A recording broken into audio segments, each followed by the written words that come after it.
বন্ধুরা, আজ তোমাদের সঙ্গে শেয়ার করব সোয়াবিনের রেসিপি। তার জন্য এখানে প্রথমে গরম জল নিয়ে সোয়াবিনগুলো ভালো করে আমি ভিজিয়ে নিয়েছি। এরপর ভেজানো হয়ে যেতে এইভাবে জলগুলো আমি ভালো করে ঝরিয়ে নিয়েছি। এরপর একটা মিক্সি জারের সাহায্যে আমি সোয়াবিনগুলো ভালো করে গ্রেট করে নেব। এর মধ্যে দিয়ে দিয়েছি একটা আলু সেদ্ধ। এখানে ধনে, জিরে ও গরম মশলা, হলুদের গুঁড়ো ও আদা বাটা দিয়ে ভালো করে আমি মেখে নেব।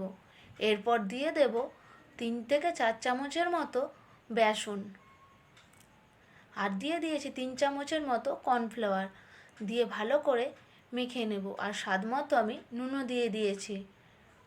এরপর মাখা হয়ে গেছে। এরপর হাতে একটু তেল নিয়ে ভালো করে বড়ার আকার করে আমি শেপ করে নেব।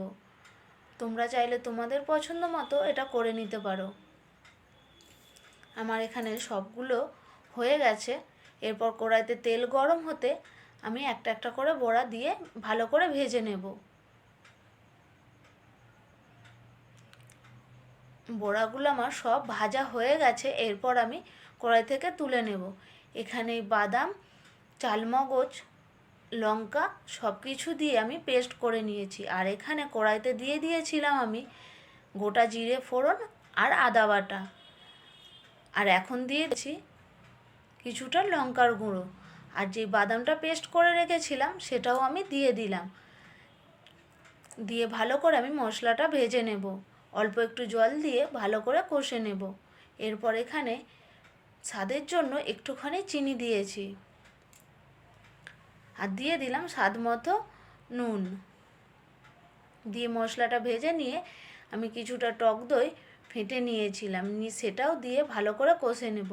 আমি প্রথমে মশলার ভিডিওটা করতে পারিনি। এরপর আমি আবারও জল দিয়ে ভালো করে এবার ফুটিয়ে নেব। এই সোয়াবিনের নিরামিষ রেসিপিটা খুব সুন্দর লাগে। আর আমায় জানিও কিন্তু আমার এই রেসিপিটা তোমাদের কাছে কেমন লাগলো। এরপর হয়ে গেছে। আমি ওপর থেকে কিছুটা গরম মশলার গুঁড়ো দিয়ে দিয়েছি। এরপর গরম ভাতে সঙ্গে পরিবেশন করো। বাড়ির লোকেরা তো